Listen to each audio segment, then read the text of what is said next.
You know, your Lego hobby is nice and all, but it's damned expensive. Good things come at a cost, McCluck. Yeah, I know. And those modular buildings you're such a fan of do look great and all. But we're in a cost of living crisis, Captain. The corn's getting harder and harder to come by. Looks like baked beans are back on the menu, folks. I hear you guys, but Lego doesn't have to be expensive or complex. For instance, this city we're slowly building, well, any city needs vehicles, don't they? And some cars Lego sell are truly affordable, like this latest one, the EV Supercar. You're right, Captain. You can grab a copy for $10, €10, or £9. So I thought it would be good to check it out. Well, it's not a very complex build then, is it? For $10, I'd expect it to be made of around 100 pieces, right? Exactly right, Gigi. 109 to be exact. I do like how sleek it looks. In fact, it does bear a passing resemblance to a particular futuristic vehicle from the Back to the Future franchise. Well, considering the DeLorean was released at the same time, maybe it wasn't such a coincidence, McCluck. We'd better open the box. Right you are, Mouse. So, the box contains a couple of unnumbered bags, a loose piece which will become the car's base, and a small booklet of instructions. The booklet itself shows how simple the build will be, as there's only a handful of parts per step, just enough to hold in a small hand. Well, the set is designed for ages 5 and up. True, but that doesn't mean we can't have fun with it ourselves. So what are we waiting for? Let's get building. Okay, here we go. As suspected, the bulk of the frame is made up of that large loose piece, which will simplify the build greatly. And as always, in order to ease the building process, Lego uses numerous colors to make it easy to find the parts you need. Those extraneous colors better be hidden by the time the build is finished.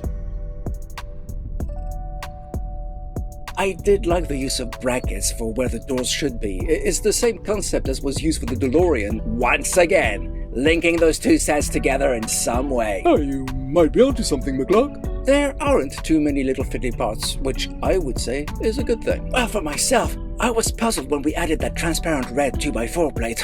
I wondered what its use was going to be. And while you try and figure that out, here's the single print for this car, a 1x2 tile representing a battery. At least it's not a sticker. That's definitely a good thing. And I'm also impressed that this little model doesn't need any other prints to create it.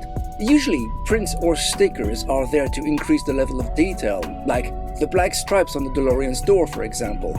But here, we don't need any of that. Ah, it's part of the rear light assembly. Yeah, and we don't see the rest of that piece. But its length helps with the rigidity of the overall build. I like that. Okay, that's the back of the car pretty much done. Time to explore the side panels. And again, just like the DeLorean, it's composed of various stripes. But unlike the DeLorean, it's all done with parts, no print or sticker in sight. Even the diagonal stripes are done with parts. That's a good use of pieces for decoration. Having done that, we move on to the front. Those large curved shapes sure do help give the car a sleek look.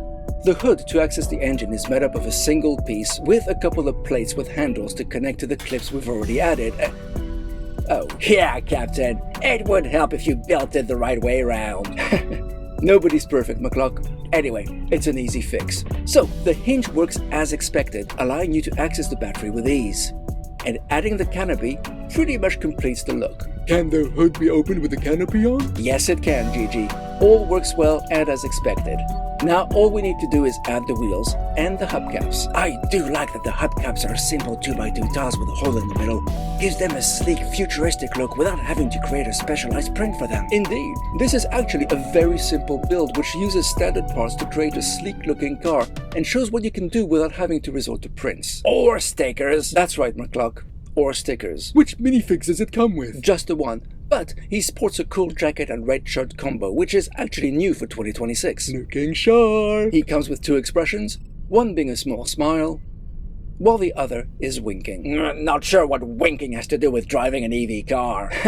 Me neither, but I guess it could be useful in other settings. I like that the torso doesn't show any yellow skin, so it could easily be used in a mock where the figures have standard skin tones. And he holds the set's second printed piece, which is just a generic mobile phone print. In a way, it kind of reminds me of the sports car from a few years back. Is that set number 60285? Yeah, that's the one. This new one's way more futuristic looking, Gigi. Well, it's a shame you can only put one person in the vehicle, mine. I mean, when you think about it, it's not very environmentally friendly, even if it is electric. Well, it's pretty much how all 6 tons wide Lego cars work, McCluck. Just look at that sports car Gigi mentioned. Well, actually, Captain, the vintage taxi, set 40532, was also 6 tons wide, but you could fit 2 minifigs in there. Well, one for the driver and one for the passenger at the back, not side by side. Well, what about the vintage car, set 40448? It was a gift we purchased years ago, was also 6 tons wide, yet it fit 2 minifigs side by side.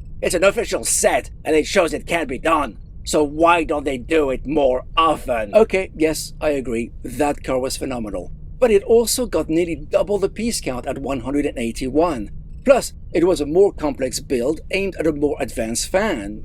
I do agree that we should be able to fit more people in these cars, but for a simple build as this one, I think it ticks a heck of a lot of boxes. It doesn't use stickers, it relies on parts to create a relatively complex shape, and it looks nice and sleek. I'd easily give it 3 tentacles. But tell me, what do you think of this EV Supercar? Leave your thoughts in the comments, and if you like what we do, and how we do it, and you feel you'd like to help us out, Please hit the join button and become a channel member. or consider joining our Patreon. We'll leave a link to it down in the description. Thanks for watching, and we'll see you again next time.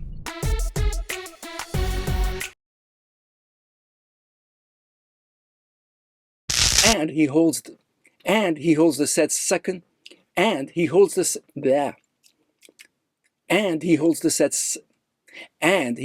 set's second printed piece, which is just a generic mobile phone.